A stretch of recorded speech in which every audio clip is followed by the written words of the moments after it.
hablamos de la parte respiratoria. Uno se encarga de sellar bien la máscara, ¿ya? Y lo otro se encarga de insuflar.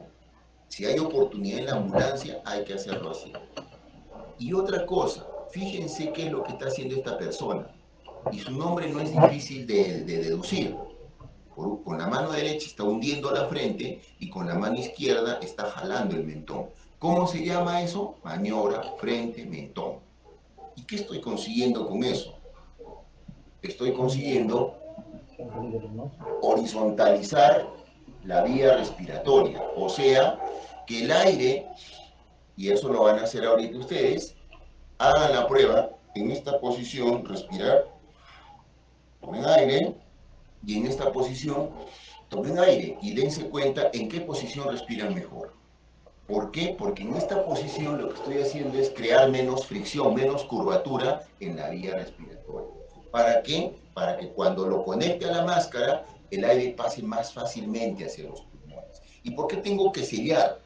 Porque lo que le voy a impulsar tiene que ir hasta los pulmones y atravesar hasta los vasos sanguíneos de los pulmones y que tiene que ir al corazón que está parado y el siguiente masaje ya va a ser con sangre oxigenada.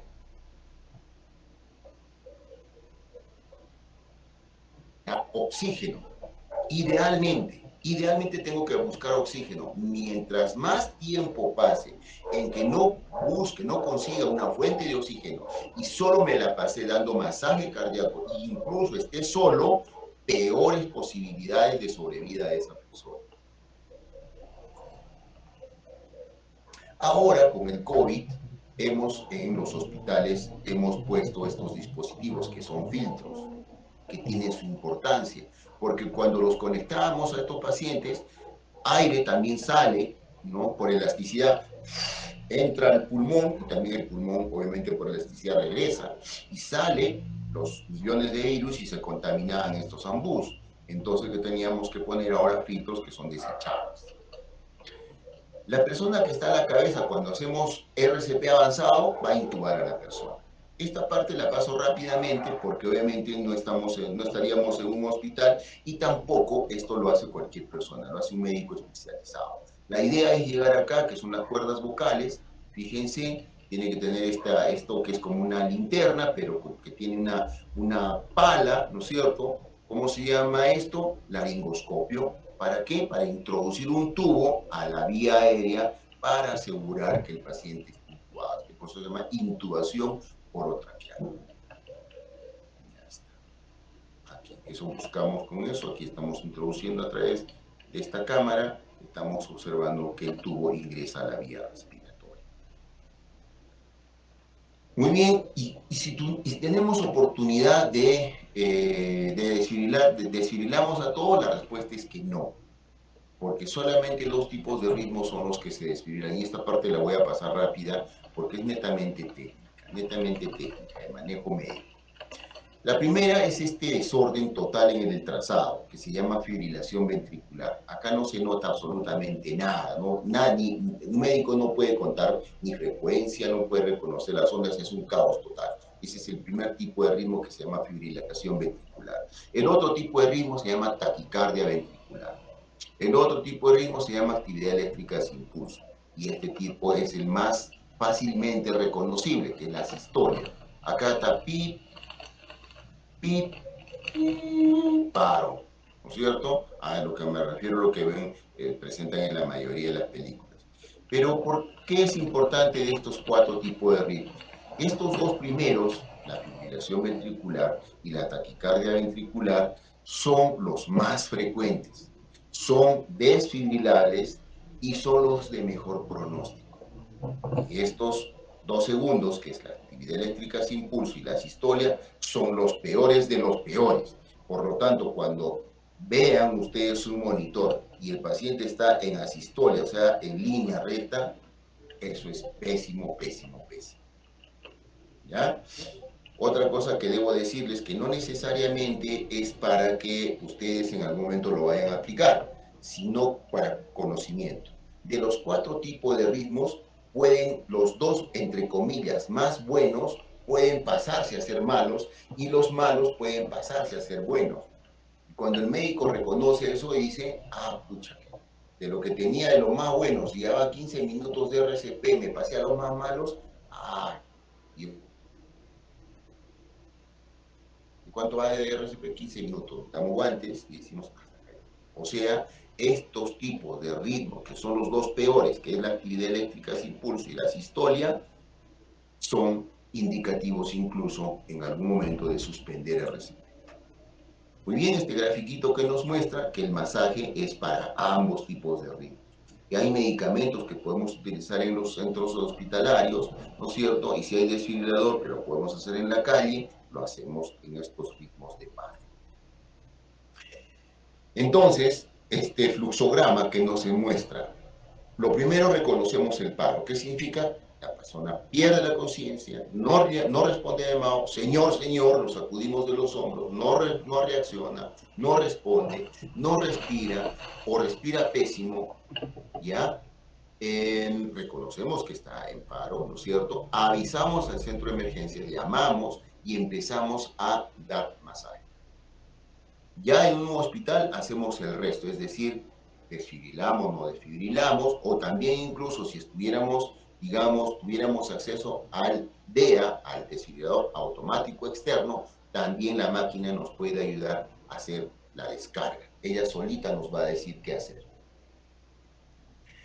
En COVID, cuando teníamos paro, digamos, ¿qué se recomendaba? ¿Qué se ha recomendado a partir justamente del COVID? Que todos tienen que tener EPP. Tanto es así que si la persona, digamos, pues es un poco difícil de creer que en área COVID las personas no estén con EPP completos, ¿no?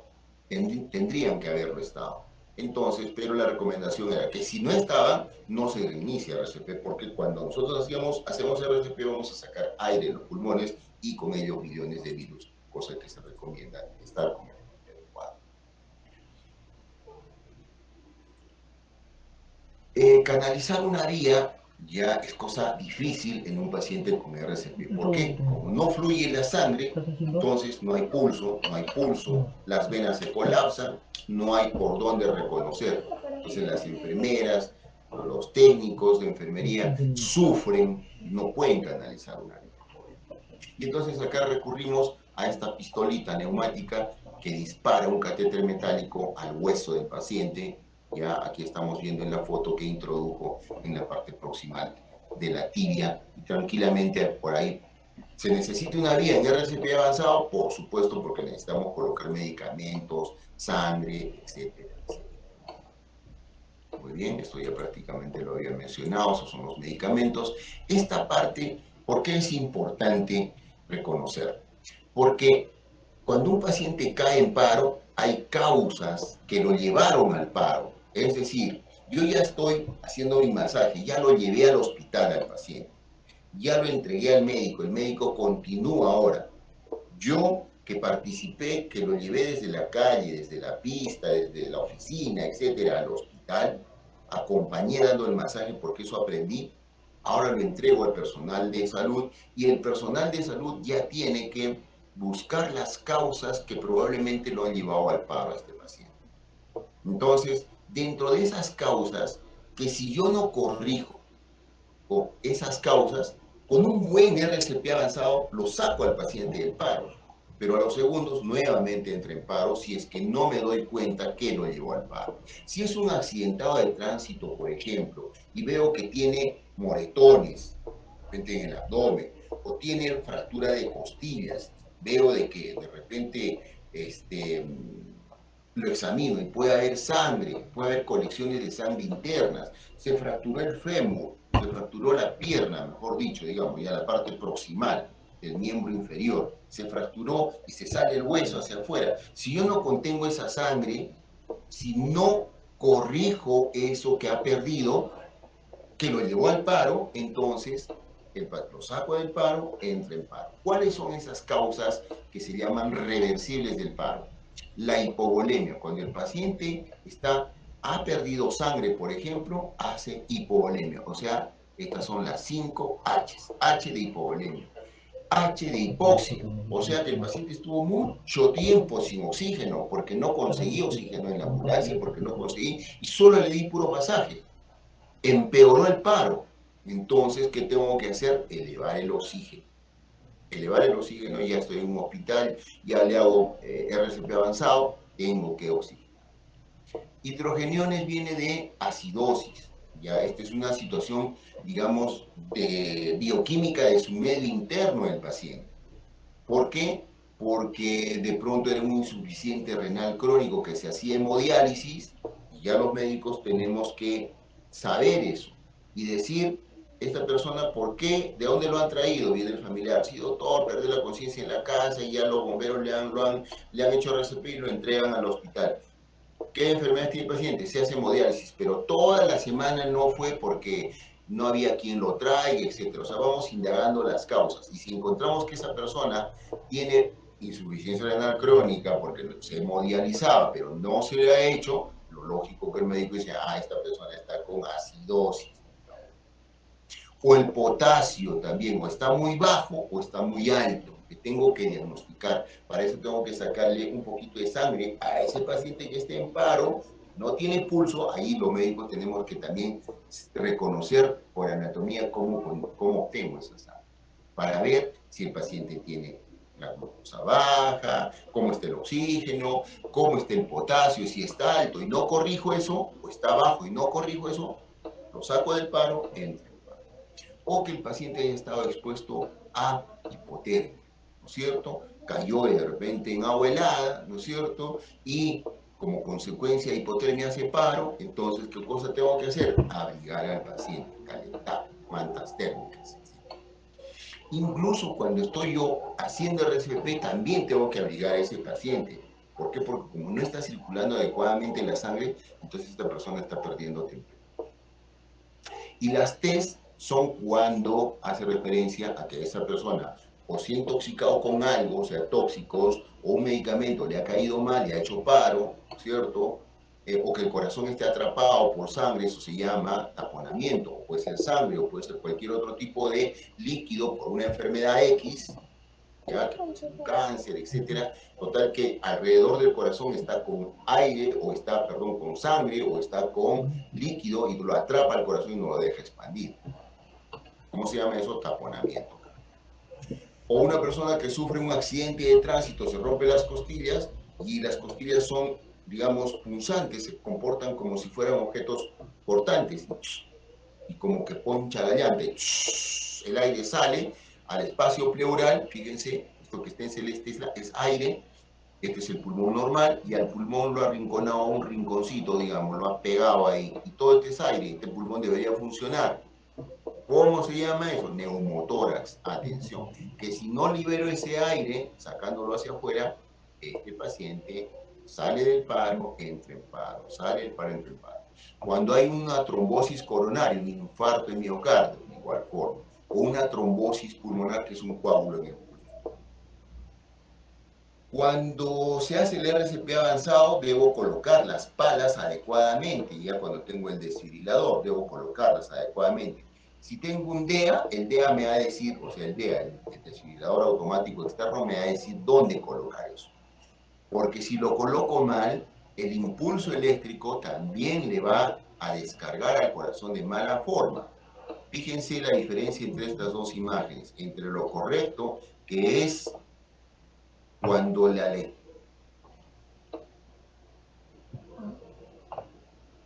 la mayor cantidad de estructura del corazón. Pero cuando coloco mal las palas o, digamos, los parches que me trae el DEA, entonces el impulso eléctrico va a pasar por una partecita nada más del corazón y no voy a sacarlo bien. Por eso que tengo que escuchar lo que me dicta el desfibrilador automático externo y colocarlo.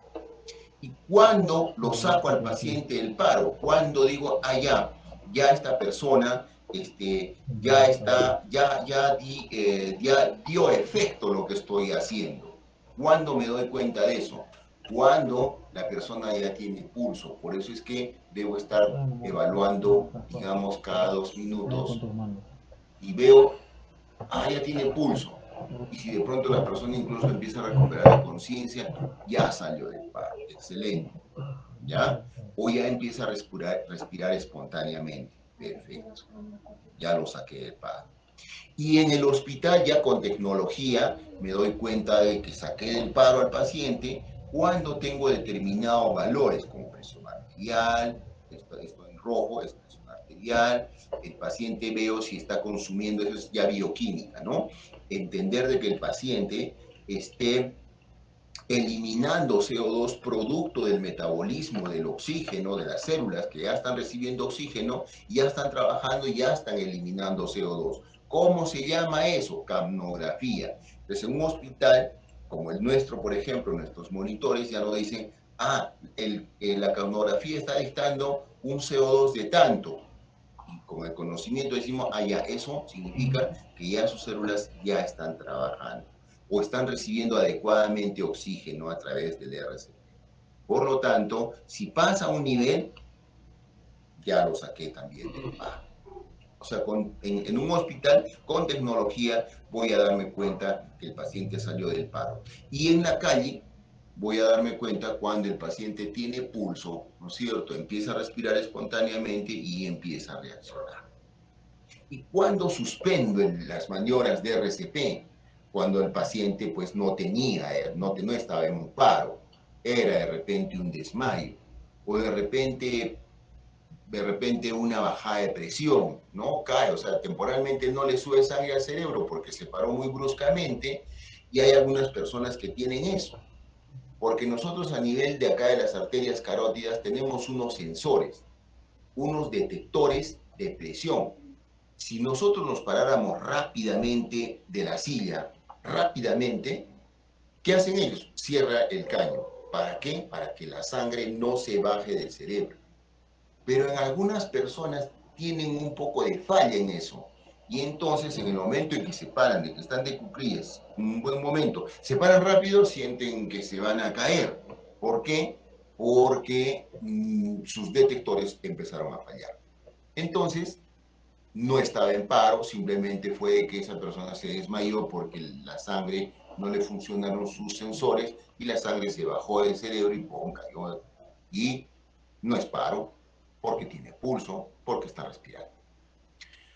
Cuando suspendemos también, cuando hay fatiga extrema, cuando hay un reanimador solo, ya pasaron buenos minutos, y cuando se hace masaje cardíaco de esa forma como les he pedido, 5 a 6 centímetros, a esa velocidad, cansan y terminan sudando.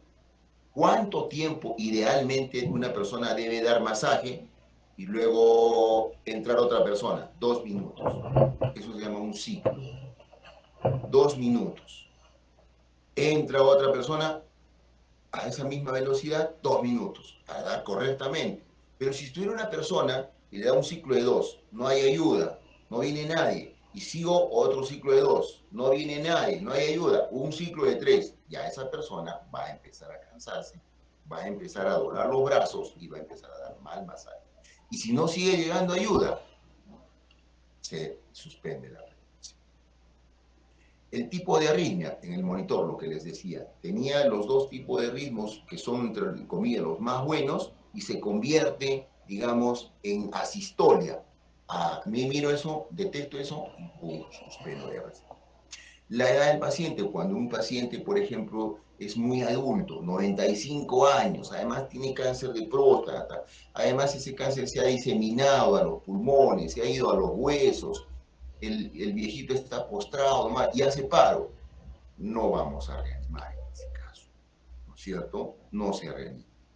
Circunstancias en que se desencadenó la muerte, ejemplo, un accidente de tránsito severo, que por más buena voluntad que yo quiero ayudar, pero si esa persona cayó, se rompió la cabeza, se desplaquetó, es decir, el hueso se ve y parte del cerebro se está viendo que está expandiéndose hacia afuera, no voy a reanimar, porque esa persona necesitaría otro tipo de cuidados que no le voy a brindar en la calle. O que de pronto el tórax se ha roto y como consecuencia de ello se ha destrozado las costillas y obviamente el corazón junto con ello, no tengo dónde incluso dar masaje, corazón está lesionado, está roto los grandes vasos, un accidente severo, la muerte sí. Nada más porque se desangró ya en segundos. O la demora de la iniciación de las maniobras. ¿Qué significa eso? que, por ejemplo, una persona hace paro, ¿no es cierto? Como a veces nos...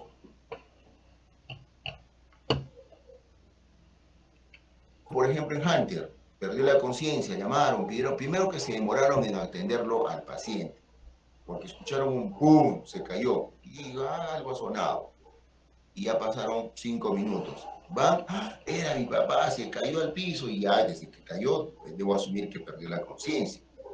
Mientras llaman a los bomberos, al serenazgo, que no vienen hasta en 15 minutos, más el tráfico, hora punta, 6 de la tarde, 7 de la noche, ¿cuánto se habrá demorado? Y si nadie le hizo siquiera masaje y lo traen al paciente, ¿cuánto tiempo habrá pasado? 40 minutos en paro. Y eso se nota. Cuando lo traen al paciente, las pupilas están dilatadas, el paciente le hacemos una maniobra que se llama el reflejo corneal, ya que también ahora les voy a enseñar un algodoncito, o si quieren una tirita, digamos, de papel, abren el ojo, le pasan, o con un hisopo, por ejemplo, le pasan, o con el pedacito de papel le pasan, y que automáticamente, ¿qué debe hacer el ojo? Cerrarse. ¿Cómo se llama eso? Reflejo corneal.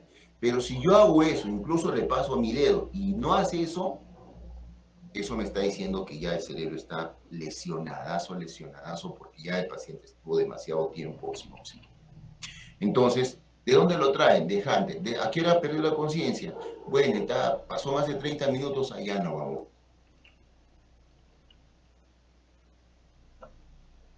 Porque si lo inicio, puede ser que lo saque del paro. Si lo saco del paro, ¿qué voy a obtener? Un cuerpo que no va a vivir prácticamente. Postrado, que no habla, con demencia, con convulsiones, como consecuencia de estar postrado, hace escaras, infectan las escaras, sonda por arriba, sonda por abajo, o sea, pañal, o sea, una persona necesita todo tipo de atención. Y si esa persona pudiera decir, diría, debieron dejarme ir, no debieron reanimarme, porque lo que estoy viendo, si pudiera decirnos, nos diría, no debieron reanimarme, porque mi cerebro ya está lesionado. Hasta eso hay que tener en cuenta. ¿Y el tiempo cuánto debe durar una RCP? En promedio debe durar 15 minutos. Pero a veces eso nos podemos extender hasta 30 o 40 minutos cuando las condiciones de ese cuerpo han estado, digamos, con metabolismo disminuido. ¿Cuándo es eso? Cuando la persona ha estado en hipotermia, por ejemplo. O sea, que sus células han estado enfriadas, no han estado trabajando mucho, hay un poco de reserva ahí. Y todavía nos podemos extender hasta 40 minutos. Muy bien, y ahora lo que les voy a mostrar son los tipos de ritmo de paro, ya para terminar. Esta es una fibrilación, lo que ya les estaba diciendo, pero vamos al monitor y eso es lo que vamos a ver. Esto es lo que se ve en el monitor. Esto, el paciente está en paro. Acá el paciente está en paro. Acá el paciente está en paro. Acá el paciente está en paro. Y todos, a pesar de que las ondas, digamos, los trazados son diferentes, todos son paros. ¿Esto cómo se llama? Fibrilación ventricular. Es un desorden total. Siguiente. ¿Cómo se llama esto? Taquicardia ventricular. Muy bien. Nosotros, como médicos, tenemos la obligación de reconocerlo. Probablemente ustedes no, pero lo que quiero que capten es que este ritmo también está en paro y este también está en paro. Asistolia.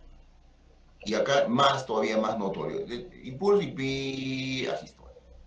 Estos dos últimos, ¿no es cierto? La asistolia y la actividad eléctrica sin impulso son los peores de los peores, repito, y los dos primeros son los más frecuentes y los más buenos. Y entonces, con esto hemos terminado, ¿no es cierto? Aquí en una imagen más grande nos damos cuenta justo de lo que les decía, ¿no? De todo lo que se debe necesitar para una RCP avanzada, que es lo ideal. Por más que le demos a una persona en la oficina, en mi trabajo, en la calle, en la pista, en el parque, etcétera, tengo que llevarlo a un hospital. Porque con solo hacerle eso, dependiendo de la causa, probablemente voy a ayudar, pero voy a ayudar bien hasta que no lo entregue a un hospital y se termine de hacer todo esto. O sea, RCP básico en la calle y lo llevo al hospital para que aquí otras personas continúen y le hagan el RCP avanzado. Muy bien, eso sería todo. Si hubieran preguntas, este es el momento de hacerlas. De repente aclarar algún punto. Doctor, por favor, ¿se ha dado el caso de que de pronto por intentar salvarle la vida al paciente mediante estas técnicas de RCP básicas, de pronto podamos ser enjuiciados y acusados de haber de pronto asesinado o inducido a la muerte a este paciente? ¿Podría darse ese caso? ¿Tenemos alguna protección legal, algún marco jurídico? ¿O de pronto nos atenemos a qué nos podemos atener legalmente, ¿no? Si es que en caso encontramos a un familiar beligerante y lamentablemente ha ocurrido la muerte de este paciente o alguna lesión cerebral, ¿no? Sí.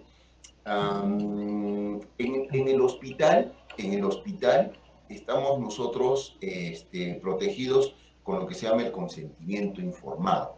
O sea, cuando nosotros, incluso a un paciente que está grave, ¿no es cierto? Un paciente que está grave por X circunstancias, viene al hospital, viene a emergencia, shock trauma y los tenemos que atender y nos damos cuenta que está pues severamente complicado. Salimos y le informamos al familiar y le decimos, señor, su familiar tiene esto, tiene esto, tiene esto, está grave, puede fallecer y lo que vamos a hacer primero es, lo vamos a intubar, si es que hace paro, lo vamos a desfibrilar, le vamos a colocar un tubo en el pecho, en las costillas para sacar el aire, lo vamos a operar del cerebro, etcétera, diferentes, digamos, procedimientos, actos quirúrgicos, etcétera, para que esa persona no se muera. Pero si la familiar agarra y nos dice, como está grave, ya, y aparte que si no le hacen eso, usted me dice que se muera, entonces yo agarro y no firmo el consentimiento informado, porque como está grave, grave, entonces nos quedan dos caminos, o lo atendemos o no lo atendemos. Incluso atendiéndolo, intubándolo al paciente, corre, todavía sigue estando en riesgo. Entonces, la familia nos dice, no, no voy a firmar procedimientos invasivos, o sea, no quiero que lo intuben, no quiero que le hagan RCP, y con eso nosotros estamos protegidos. Pero al revés, es decir, cuando una persona necesita esto y la persona se niega, nosotros hacemos una junta médica y decimos, vamos a proceder. Por ejemplo, a las 2 de la mañana, digamos, sucede un paro, el médico es autónomo, toma la decisión porque ve la vida del paciente. Y si esa persona al final nos termina denunciando y nos dice, yo no autoricé, como han sucedido casos que han terminado en la fiscalía, yo no autoricé que le hagan tal cosa, no firmé. Sí, pues, pero el médico en ese momento justamente adjunta copia, ya, le dice, se le llamó, toma la captura del teléfono, se llamó, no contestó, porque hasta eso hacemos, le llamamos por teléfono al familiar justo para informarle que está grave y vamos a hacer tal procedimiento. Entonces, no llamó, ahí está, señor fiscal. En segundo lugar, la Constitución también lo dice, y ustedes que están de lado, hay que salvar la vida. Y mi función como médico, con mi equipo, era salvar la vida en ese momento. Si es cierto, la persona no quiso, porque al día siguiente se encontró que la persona estaba intubada, etcétera, etcétera, y ahora más bien está pidiendo que lo extuben, que le saquen las máquinas, etcétera, y cosa que no se puede hacer eso en Perú. Eso no podemos hacer. ¿Ya? Si esa persona sobrevive, va bien, bien, excelente, como ha habido varios casos. Y algunas veces pues fallecen, ¿no? Entonces, eso se hace en el hospital. Pero en la calle, cuando nosotros queremos hacer algo y aparece un familiar de pronto y nos denuncia, de igual manera nosotros, los que hemos estado ahí, los testigos, hemos visto de que lo que buscamos es ayudar a esas personas.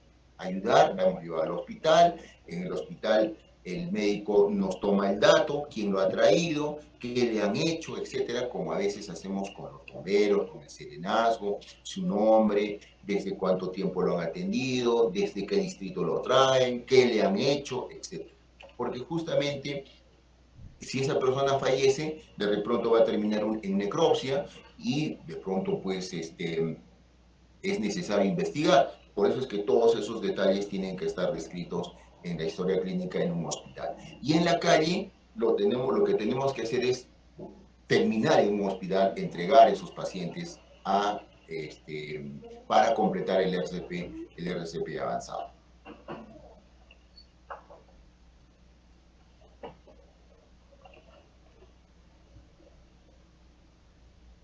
Si hubiera alguna pregunta más.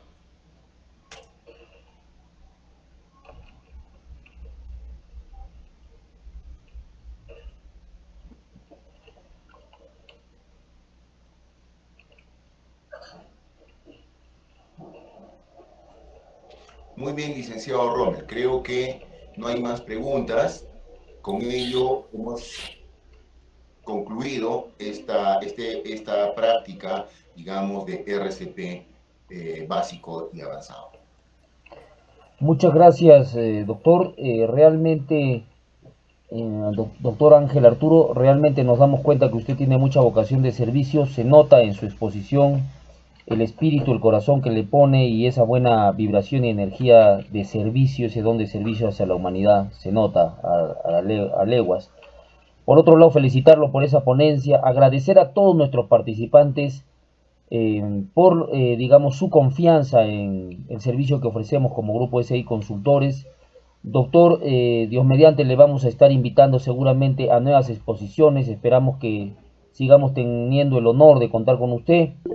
Y por favor, también quisiera pedirles, antes que se retiren, queridos participantes, de que puedan ustedes plasmar sus nombres y apellidos bueno, ahí en los mensajes, en el área de mensajes, con su grado profesional, tal cual quieren que se emita su certificación correspondiente, nombres, apellidos sin errores y grado profesional en caso que lo tengan. Por ejemplo, magíster, licenciado, qué sé yo, técnico, tal cual quieren que se emita su certificación. Doctor, por lo demás, bueno, ya internamente le indicaremos, ya ni bien salgan las certificaciones, también se le hará llegar su certificación de ponente, acreditada también por la Universidad Nacional de San Agustín.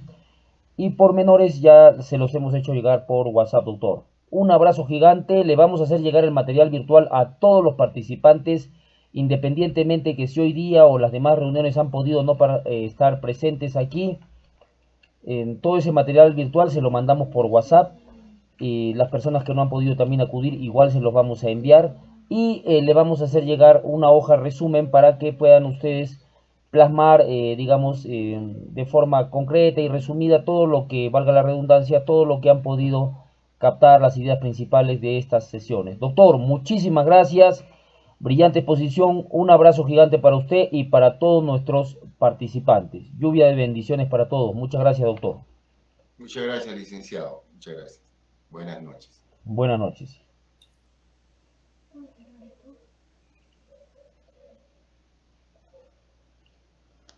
Eh, Como les decía, por interno, déjennos sus nombres, apellidos y su grado profesional. Por favor, reitérennos, hermanos azules y rosadas, para su certificación correspondiente mediante mensaje, cosa que acá con dirección académica los podemos chequear nuevamente y corroborar de que no tengan ningún error. Fueran ustedes tan amables.